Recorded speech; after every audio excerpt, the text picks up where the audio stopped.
Breaking news. Breaking news. Breaking news. Côte d'Ivoire, base militaire d'Abidjan, les Ivoiriens ont apprécié sa rétrocession. Merci de rester sur CNN. Breaking news. Breaking news.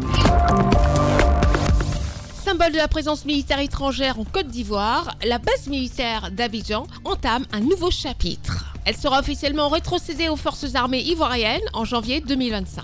Le 31 décembre 2024, son Excellence Alassane Ouattara, président de la République de Côte d'Ivoire, a fait cette déclaration lors de son discours à la nation.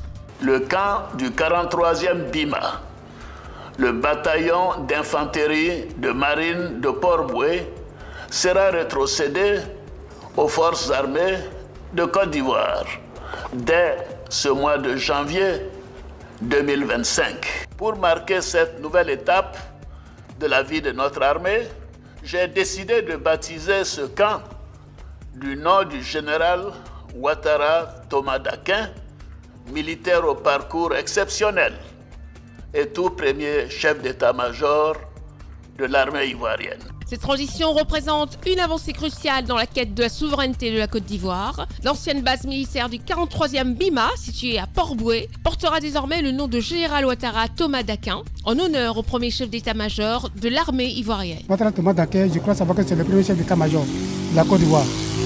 Un officier supérieur de grande envergure, de grande renommée. Donc c'est une très bonne chose que le président pense à lui en donnant son nom à ce camp de 43e BIMA. C'est une bonne chose, c'est bien pour la Côte d'Ivoire. Il était chef d'état-major de Côte d'Ivoire, mais ça a trouvé que moi, j'ai été un peu petit. Mais après ça, j'ai été à Kachola aussi, je l'ai vu plusieurs fois, quand il était maire de Kachola.